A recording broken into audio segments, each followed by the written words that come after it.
जी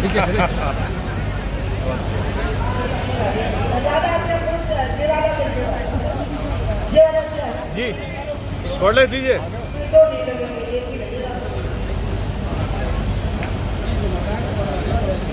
भैया मुझे कंधे पे हाथ मत। नहीं बढ़िया। यहाँ पर मंचासी इस कार्यक्रम के आयोजक आदरणीय धर्मपाल जी, केंद्रीय मंत्री आदरणीय वर्मा जी, मंचासी सभी सम्मानीय अतिथिगण, तो भी सब इतने महत्वपूर्ण है और उनका इतना नाम है कि मैं उनका नाम नहीं दूंगी तो काम चल जाएगा। उन सबको प्रणाम करती हूँ और जिनके नाम नहीं लिए उनसे माफी मांगती हूँ, कान पकड़ती हूँ। और यहाँ पर उपस्थित बहुत देर से कार्यक्रम में भागीदारी करते रहे बहनों एवं भाइयों, पुलिस कर्मियों, बेचारों को पानी भी नहीं मिला होगा पीने को, प्रशासन के कर्मचारियों, अधिकारियों, मीडिया के बंधुओं और यहाँ पर उपस्थित हमारे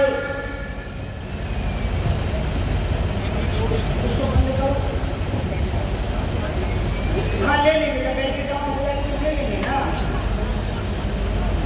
मेरे को बहुत डर लग रहा है बोलने में, क्योंकि इतना बड़ा चढ़ा कर पेश कर दिया है कि मैं डर गई हूँ। सच्ची बता रही हूँ, क्योंकि मैं बहुत अच्छी वक्ता नहीं हूँ, ढंग का इंसान भी नहीं हूँ। आप जैसे जंगल से वो मोगली नाम का एक बच्चा था ना जो जंगल में गायब हो गया था, उसको पकड़ के लाओ, उसको मंत्री बना लो, मुख्यमंत्री बना दो, नेता बना दो, तो वो जैसा करता मैं बिल्कुल वैसे ही करती हूँ। मैं आपको बताऊँ, इसलिए किसी काम की नहीं हूँ, बस बना दिया, छाप दिया हम लोगों ने मुझे। मैं धर्मपाल जी ने आमंत्रण किया, धर्मपाल जी से मैं बहुत सम्मान करती हूँ, उनसे बहुत स्नेह रखती हूँ और वो मंत्री नहीं रहे थे तो मैंने बहुत दुख मनाया था, मैं आपको बताऊँ। और मैं बहुत गुस्सा हुई थी कि धर्मपाल जी आपने मुझे पहले क्यों नहीं बता दिया, नहीं तो दुनिया की कोई ताकत आपको मंत्री का आपका इस्तीफा नहीं दे सकती थी और आज तक दुखी हो जाती है। और इसलिए जब उनको टिकट मिला तो बिल्कुल हे भगवान ये जीत गए और हे भगवान मंत्री बन गए, मैं बहुत खुश हुई। इसी तरह से आज का दिन बहुत महत्वपूर्ण है। आज रानी अवंतीबाई जी की जन्म जयंती है। बहुत छोटी उम्र में उन्होंने आत्माहुति दी थी और आज भगवान कृष्ण की भी आज तो जन्माष्टमी है, कई लोगों ने व्रत किया हुआ है। मैं तो कस के खाती हूँ क्योंकि आज भगवान पैदा हुए तो भूखे रहने का दिन तो ही है। और ऊपर से माखन चोर पैदा हुआ, चोरी कर करके खाए, हम तो खुलेआम खाए, हम तो चोरी भी नहीं किए। इसलिए लोग व्रत उपवास करते, बहुत अच्छी बात है, उससे आत्मशुद्धि होती है। लेकिन आज का दिन तो कस के खाने का है, मतलब मेरे लिए। तो आज अवंतीबाई जी की जन्म जयंती है, भगवान श्री कृष्ण का जन्म दिवस है, अटल बिहारी वाजपेयी जी का जन्म दिवस है, धर्मपाल जी ने आयोजन किया है, अटल जी की पुण्यतिथि है। आई एम सो सॉरी, लेकिन अटल जी जैसे लोग कभी मरते नहीं है। मैं आपको बताऊं, जैसे अगरबत्ती जल जाए कभी किसी कमरे में तो वो बुझ भी जाए लेकिन उसकी खुशबू बनी रहती है, उनके यादों की खुशबू बनी ही रहती है। कुछ लोग ऐसे होते हैं जो जिंदा होते हैं लेकिन वो मरे हुए के समान होते हैं, और कुछ लोग ऐसे होते हैं जो शरीर से नहीं होते लेकिन जिंदा लोगों से ज्यादा कंट्रीब्यूट कर रहे होते हैं। मेरे लिए तो पिता थे और हमारे बहुत महत्वपूर्ण लोग यहाँ पर विराजमान हैं। मैं धर्मपाल जी को जो राजवीर ने कहा, राजू भैया ने, मेरे को ना ये बुरा मौसी कहना पसंद नहीं है, अच्छा नहीं लगता है, लेकिन राजू कहते हैं, मैंने मान लिया क्योंकि कल्याण सिंह जी बड़े भाई थे तो राजू मेरा भतीजा है, राजू भैया। मैंने इस पदवी को स्वीकार कर लिया, इस गद्दी पर मैं आसीन हो गई। आज मैंने रियल वर्मा को एक बहुत जरूरी बात कही है, वो तो छुपा गए, मैं खोले ही देती हूँ। मैंने कहा अपन अर्चना को बोलेंगे मुझे शाहजहां को नाम अच्छा नहीं लगता, इसलिए कोई नया नाम प्रस्तावित कर दो, हम सब उस पर साइन कर देंगे। को भिजवा देंगे। यहाँ मंत्रीगण बैठे हैं बहुत सारे, वो सब लोग मिलकर दे देंगे। कोई सांस्कृतिक अधिष्ठान वाला, कोई धार्मिक अधिष्ठान वाला, कोई स्वतंत्रता में योगदान देने वाला किसी एक व्यक्ति के नाम पर कर दो, उस व्यक्ति के नाम पर मत करो जो हमें गुलामी के दौर की याद दिलाता है। इसलिए वो तो छुपा रहे थे, शर्मा रहे थे वर्मा जी, लेकिन बोले जरूर। अब वर्मा जी की ड्यूटी लगाते हैं, केंद्र में मंत्री हैं, इसलिए वही सबको एकत्रित करें। वो जिस दिन कहेंगे मैं उस दिन अपने साइन करके आपको भेज दूंगी। मुझे नाम दोबारा अब ना सुनने को मिले, हम इसकी अभी तक तैयारी करें। जेपीएससी ना बैठे हुए, हाँ अच्छा तो जेपी तो तुम्हारा काम ही होना चाहिए। हाँ, तो इसलिए मैं आज बहुत अपने आप को घबराई हुई से कर रही हूँ कि हे भगवान, अब बहुत अच्छा बोलूँगी, आप सोच रहे होंगे और धीरे धीरे समझ में आएगा कि मैं एकदम बुद्धू चंद हूँ। आपने एक बहुत अच्छी बात कही बी एल वर्मा जी ने कि भारतीय जनता पार्टी ने दो मुख्यमंत्री दिए, एक उत्तर प्रदेश में दिया, एक मध्य प्रदेश में दिया। लेकिन मैं एक बात पर कहूँगी आज बंटी राय जी की जन्म जयंती पर कि पहला पिछड़ा वर्ग मोदी समाज था जिसने बीजेपी को प्लेटफॉर्म दिया था क्योंकि इसके पहले भारतीय जनता पार्टी की पहचान थी वो ये थी कि वो पिछड़े वर्गों के हित में नहीं सोचती है। लेकिन ये मोदी समाज पहला वोटर था जिसने एकजुट होकर के कई राज्यों में मतदान किया और भारतीय जनता पार्टी के लिए ऐसा प्लेटफॉर्म तैयार किया कि दूसरी पिछड़ी जातियों को भरोसा होने लगा कि हम भारतीय जनता पार्टी का भरोसा कर सकते हैं और दलित वर्गों का भी भरोसा होने लगा कि हम भारतीय जनता पार्टी का भरोसा कर सकते हैं। शुरुआत की थी मोदी समाज ने और अंत में मोदी जी एक अति पिछड़ी जाति के व्यक्ति, क्योंकि उनकी पहचान जाति से नहीं है, वो किसी जाति के नेता नहीं है, वो गरीबों के नेता हैं, लेकिन वो भी जिस वर्ग में जन्मे हैं वो पिछड़ी समाज के हैं। और इस प्रकार से ये अभियान जो शुरू हुआ है, इसलिए ठीक है बीजेपी का योगदान बहुत बड़ा है, लेकिन इनका भी योगदान तो नहीं है, ये परस्पर का योगदान है, ये अन्योन्याश्रित संबंध है हमारा और भारतीय जनता पार्टी का। कल्याण सिंह जी की विशेषता क्या थी? आप एक बात पक्की समझ लो, मथुरा और काशी में हम अभी कोर्ट का सामना कर रहे हैं। कोर्ट जो कहेगा हम उसको मानेंगे। कोर्ट ने सबूत जुटाने के लिए कहा है और हम लोग लगातार कह रहे हैं कि वेटिकन सिटी ईसाइयों का धर्म स्थान है, बाइबल ईसाइयों का धर्म ग्रंथ है और जीसस क्राइस्ट उनके मसीहा है। हम खुलेआम स्वीकार करते हैं, हिंदू होकर के मैं उमा भारती स्वीकार करती हूँ कि मक्का मदीना मुसलमानों का पवित्र स्थान है, कुरान उनका पवित्र ग्रंथ है, खुदा उनके इष्ट हैं और मोहम्मद साहब उनके एकमात्र पैगंबर हैं। तो जैसे मैं हिंदू उमा भारती ये कहती हूँ, तो मैं चाहती हूँ कि पूरी दुनिया का और भारत का मुस्लिम समाज कहे कि राम कृष्ण और शिव उमा भारती के पवित्र देवता है। वेद गीता और पुराण उमा भारती के पवित्र ग्रंथ है और अयोध्या मथुरा और काशी उमा भारती के पवित्र स्थान है। ये जो आपस का संबंध है यही एकजुटता लाएगा। इसमें राम जन्मभूमि में भी जो बात आई, वो बात कैसे आई आप मुझे बताओ। राम मंदिर कैसे बना? भव्य राम मंदिर का निर्माण हुआ, कोर्ट के ऑर्डर से हुआ, लेकिन कोर्ट का ऑर्डर देश में एकजुटता के साथ सुना और शिलान्यास भी एकजुटता के साथ देखा, मंदिर का उद्घाटन भी एकजुटता के साथ देखा। इसमें कोई जो दूसरी पार्टियों के हमारे विरोधी लोग चाहते थे कि खूब खराबा हो जाए, तो नहीं हो पाया, एकजुट बना रहा देश। मैं उन सब का अभिनंदन करूँगी जो एकजुट बने रहे। और आज पूरी दुनिया में देश की समझ बढ़ी इस बात के लिए, क्योंकि लोग ये मानते थे कि ये देश धर्म, जाति, संप्रदाय, जेंडर सब बटा हुआ है, लेकिन शिलान्यास के समय पर और मंदिर के निर्माण के उद्घाटन के समय पर जो एकजुटता और शांति और सद्भाव बना रहा, उसने देश का मान बहुत ऊंचा उठाया है, देश का मत्था बहुत ऊंचा किया है।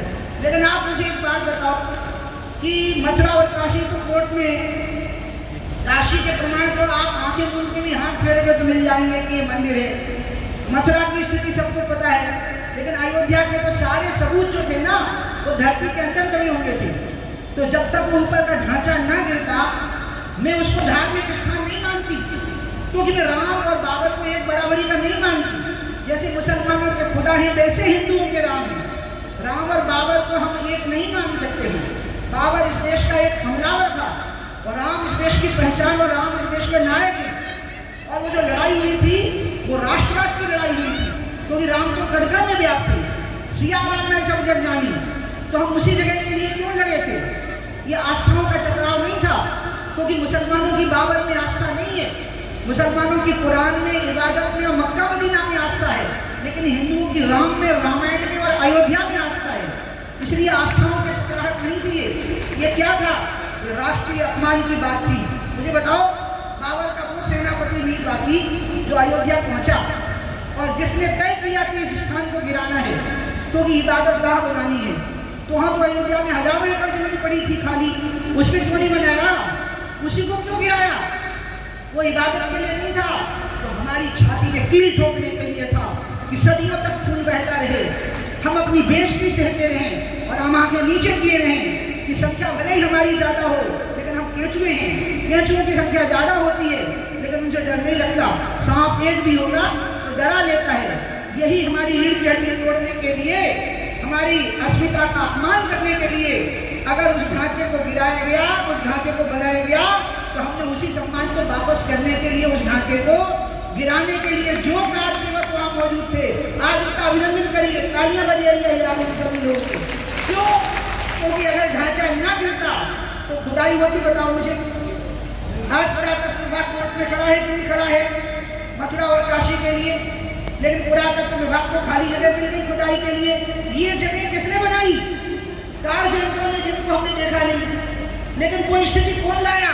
कल्याण सिंह मुख्यमंत्री थे, बब्बर शेर मुख्यमंत्री था। और वो कैसे बना? वो राष्ट्रीय एकता परिषद में लिख के दिए हैं कि हम ढांचे को क्षति नहीं पहुंचने देंगे। लेकिन जब कार सेवक ढांचे पर चढ़े और उनको केंद्र का आदेश आया कि अभी राज्य की सरकार का अधिकार है, आप पीएसी की बटालियन भेजिए ताकि वो गोलियां चलाएं और जो ढांचे पर ऊपर चढ़ रहे हैं वो नीचे गिरे, तो वैसा नहीं हुआ, आदेश नहीं हुआ। और फिर कल्याण सिंह जी को सजा मिली। और जब कल्याण सिंह जी कोर्ट में खड़े हुए, आज एक दिन की सजा मिली थी राजू, एक दिन की सजा मिली थी जी। और जब वो कोर्ट में खड़े हुए तो कल्याण सिंह जी से पूछा गया, उसका उत्तर याद रखना। कल्याण सिंह से पूछा गया, आपने गोली चलाने का आदेश के लिए अधिकारियों को क्यों नहीं कहा वहां के डीएम को और एसएसपी को? तो कल्याण सिंह जी ने कहा कि वो कश्मीर के आतंकवादी होते तो गोलियां चलवाता, वो तो राम भक्त थे, उन पर कैसे गोलियां चलवा सकता? और वही एक चीज है कि ढांचा गायब हो गया। देवराज बाबा कह गए थे अशोक सिंघल जी को कि बच्चा, लोग एक एक ईंट उठा के ले जाएंगे, और सच्ची में लोग एक एक ईंट उठा के ले गए। सवेरे से शुरू हुआ 11 बजे से और 6 बजे ढांचा गायब था। रामलला बैठे हुए थे, मुस्कुरा रहे थे, और उत्तर प्रदेश की पुलिस और पीएससी के नौजवान और सीआरपीएफ के पैरामिलिट्री फोर्सेस के नौजवान, आप यकीन नहीं करोगे, अपने जूते उतार के, हाथ जोड़ के आरती कर रहे थे। और तब पूरी दुनिया हैरान हो गई कि अरे ये तो सबकी आस्था का केंद्र का स्थान था। वो है कल्याण सिंह जी की भूमिका। अगर नरेंद्र मोदी मंदिर का उद्घाटन कर सकते हैं तो कल्याण सिंह जी को गोली चलाने का आदेश नहीं दिया, उसके कारण वो स्थिति बनी कि राम मंदिर का उद्घाटन हो सका और राम मंदिर का शिलान्यास हो सका। इसलिए आपका तो बहुत बड़ा योगदान है, आपने बहुत बड़ा काम किया है और हम लोगों को चुनौतीपूर्ण काम ही दिए जाते हैं। इसलिए जब किंगडम ट्राइब की बात आई जो गंगाचरण ने कही, आपको मैं गंगाचरण जी के बारे में बताऊं, मैं कई बातों में इनको अपना गुरु मानती हूँ। जब देवगढ़ा जी, क्योंकि मैं किस जिंदगी से निकल के आई, मैं 6 साल की उम्र में प्रवचन करने लगी। प्रवचन में जात पात होता नहीं है। 16 साल की उम्र में विदेश जाने लगी। वहाँ पर मैंने अन्याय व शोषण देखा, अफ्रीकी लोगों पर गोरों के द्वारा। अमेरिका में घेटोज देखे, इंग्लैंड में भी नस्ल भेद देखा, और अफ्रीकी देशों में देखा कुछ गोरे छोड़ रहे थे, कुछ गोरों को छुड़ाने के लिए लड़ाई चल रही थी। तो मैंने वहाँ भेदभाव देखा, वो जरूर मेरे दिल में समा गया। लेकिन जब पार्लियामेंट में महिला आरक्षण बिल आया, गंगाचरण राजपूत को कभी भूलते नहीं इस बात को। तो जब पटरी प्रधानमंत्री थे, वो अपने आप में एक लैंडमार्क बात है साहब। मैं कभी गंगाचरण को कभी नहीं भूलती, ना गंगा को ना गंगाचरण को, समझा। कभी भूलती नहीं हूँ। क्या कहा? गंगाचरण के पीछे बैठे थे, वे भारी खुश थी, आज महिला आरक्षण दिला रहा है। और सब पूरा पार्लियामेंट एकजुट था, वामपंथी, कांग्रेस, कम्युनिस्ट, बीजेपी, सबके लड्डू फूट रहे थे कि 33% सीटों पे महिलाओं के नाम पर ही हमारा कब्जा हो जाएगा। उस समय पर अचानक गंगाचरण ने पीछे से मुझे कहा, आप देवगौड़ा को रोको। देवगौड़ा जी प्राइम मिनिस्टर थे, बोले वो रखने वाले हैं विधेयक। तो मैंने कहा कि तुम टोक दो, क्योंकि तुमको पूरी बात मालूम है, तुम ठीक से टोक पाओगे। गंगाचरण जी बोले कि वो अंग्रेजी जानते हैं, आप अंग्रेजी बोलती हो ना, तो अंग्रेजी में टोको उनको। तो मैंने कहा अच्छा चलो अंग्रेजी में क्या टोकूं? तो गंगाचरण ने मुझे रटा दिया, रट्टा मारा कि रट्टा लगा दिया कि ऐसा बोल दो। मैं खड़ी हो गई। अब पार्लियामेंट का नियम ये है कि अगर प्राइम मिनिस्टर बोल रहा हो तो मेंबर ऑफ पार्लियामेंट खड़ा नहीं होगा, तो एक बोलने उसको टोकने के लिए। तो फिर स्पीकर पूछता है कि mister prime minister do you need, क्या आप झुकने को तैयार हैं? और अगर प्राइम मिनिस्टर हाँ कर दे तो फिर स्पीकर ने कुछ मतलब कहेगा कि आप बोलिए। तो मैं खड़ी हो गई, मैंने कहा मिस्टर प्राइम मिनिस्टर। तो उनने पूछा डू यू नीड? देवगौड़ा ने कहा यस आई डू नीड, और ऐसे रहे तो बैठ गए। जब वो बैठ गए मैंने तो अंग्रेजी में बोला, क्या करूँ, मेरा अंग्रेजी बोलने से रुकता है, आपको सच्ची बताओ मुझे नहीं आती अंग्रेजी, मार मार के अंग्रेजी बोलती हूँ अपने आप, अपना मन मार के। तो मैं बोली और मैंने जो अंग्रेजी में बोला वो मैं नहीं बोल पाऊंगी, मैंने मतलब यहाँ नहीं बोलना चाहती, मैंने हिंदी में बोला। मैंने कहा मिस्टर प्राइम मिनिस्टर, इसमें बताइए एसटी, एससी और ओबीसी महिलाओं का कितना कंपोनेंट रहेगा, तब तक आप इस बिल को नहीं ला सकते, वापस करिए इस बिल को। और suddenly he raised he got up और उन्होंने कहा कि मैं उमा भारती से एग्री करता हूँ और मैं स्टैंडिंग कमेटी को ये बिल पेश करता हूँ, वो फैसला लेती। और आज तक फैसला नहीं हो पाया। और जिस दिन मोदी जी ने ये बात कही कि हम इसको लाएंगे, उस दिन मैं मोदी जी का बहुत आदर करती हूँ, सम्मान करती हूँ, लेकिन उस दिन मैंने खुद कहा कि पिछड़ों के साथ धोखा नहीं हो सकता। इस बिल में जब तक पिछड़ी जाति की महिलाओं का प्रावधान नहीं होगा, हम किसी कीमत पर इस बिल को पास नहीं होने देंगे, हम सब को खड़े हो जाएंगे।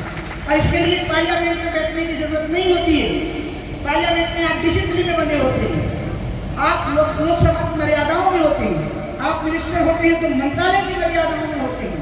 लेकिन अगर आपके दिल में बुलंदी है और आपके दिल में ताकत है, तो जब आप बाहर खड़े होते हैं तो आप सीधे बब्बर शेर होते हैं, फिर उस समय पर मतलब शेर हो जाते हैं, फिर आप अपने मन की बात कह सकते हैं। और इसलिए मुझे अपने मन की बात हमेशा कहनी है कि पिछड़ी जातियों का एसटी, एससी और ओबीसी महिलाओं के प्रोविजन के बिना ये बिल लागू नहीं होना चाहिए। और मैं प्रधानमंत्री से अपेक्षा करती हूँ ना, इस मंच से, रानी अवंतीबाई के मंच से, जिनका बहुत बड़ा योगदान रहा 1857 की क्रांति में, वो लड़ाई जीत गई थी। आप ये याद रखना, रानी अवंतीबाई का बलिदान 1857 में नहीं हुआ है, रानी अवंतीबाई का बलिदान 1858 में हुआ है। और अपनों की धोखाधड़ी के कारण हुआ है, हमारे देशवासियों के कुछ राजाओं की धोखाधड़ी के कारण हुआ है। अन्यथा रानी अवंतीबाई तो अंग्रेजों से युद्ध जीत गई थी। लेकिन जैसा कि अभी राजवीर जी कह रहे थे कि धोखा करना, बीएल वर्मा शायद जो कह रहे थे धोखा करना नहीं आता। मुझे कल ही मेरा एक पॉडकास्ट हो रहा था, तो मुझसे पूछा किसी ने, जो पॉडकास्ट कर रहे थे, वो अभी आया नहीं है, रिले नहीं हुआ, टेलीकास्ट नहीं हुआ।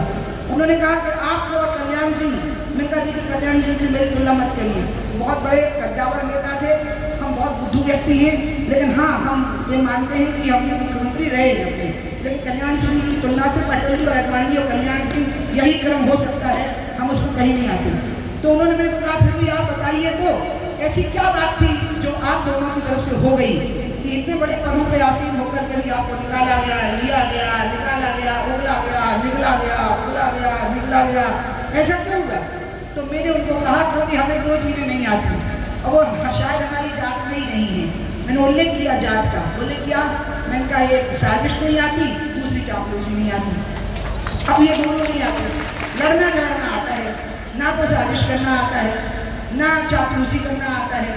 उसके मारे जो राजनीति घूम गई है चापलूसी और साजिशों के बीच में, उसका जो परिणाम है उससे हम जात से बाहर ही लोग समझ लीजिए, क्योंकि we not belong to this category. तो इसलिए वो स्थिति बन जाती है, लेकिन हम उसको नहीं छोड़ेंगे। हम चापलूसी और साजिश के सहारे किसी पद को हासिल नहीं करना चाहेंगे। हम सिंहासन पर, राज सिंहासन पर, इंद्र के सिंहासन पर भी नहीं बैठना चाहेंगे। हम जो प्राप्त करेंगे मेरे भाई ने मेरी गाड़ी पर, जब मेरे को नई गाड़ी गिफ्ट की थी मेरी बर्थडे पर, नई मारुति 87 में, बहुत सुंदर लड़की रॉयल मेरे को लगती, तो उसमें हमने लिखवाया था स्वमेव मृगेंद्रता। तो मैंने कहा दाऊ इसका हिंदी में अर्थ क्या होता है? उन्होंने कहा इसका हिंदी में अर्थ होता है अपना शिकार खुद करो, दूसरे की जूठन का इंतजार मत करो। ये इसका अर्थ है। और वो चीज पकड़ के चलते रहे और आज तक चले हैं।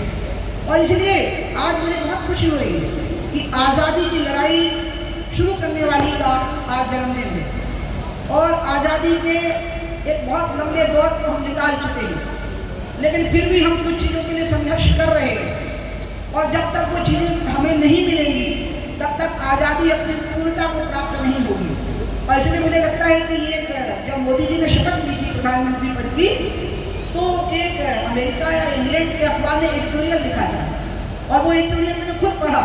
उसमें उसने लिखा था कि भारत को अंग्रेज तो छोड़ करके चले गए थे, लेकिन अंग्रेजों का शासन अब 2014 में खत्म हुआ है जब नरेंद्र मोदी ने प्रधानमंत्री पद की शपथ ली है। क्योंकि अंग्रेजी सोच वाले लोग हैं जो भारत के ऊपर राज करते रहेंगे, अब खांटी देशी सोच वाले लोग राज करेंगे।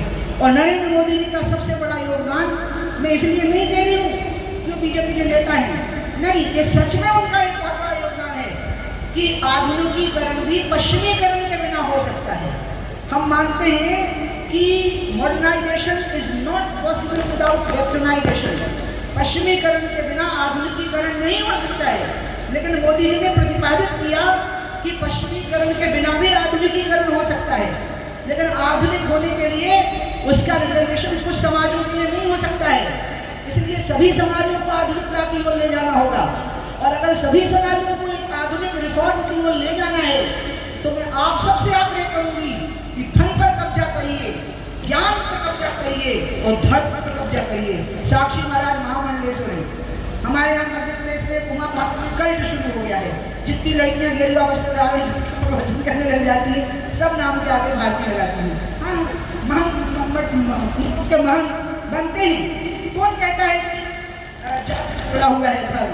नहीं, हिंदू धर्म जाति से नहीं जुड़ा। जिनने कहा कि भागवत एक जाति के लोग ही बोल पाएंगे, उन्हीं लोगों ने सबसे ज्यादा भागवत बोली है किसकी? श्री कृष्ण की, जो कि यादव वंश में पैदा हुए, श्री राम की, जो कि क्षत्रिय वंश में पैदा हुए, और जिस गद्दी का नाम व्यास गद्दी है वो एक केवट की बेटी सतवती के पुत्र थे। सूत जी महाराज स्वयं दलित वर्गों के जन्म में हुए थे।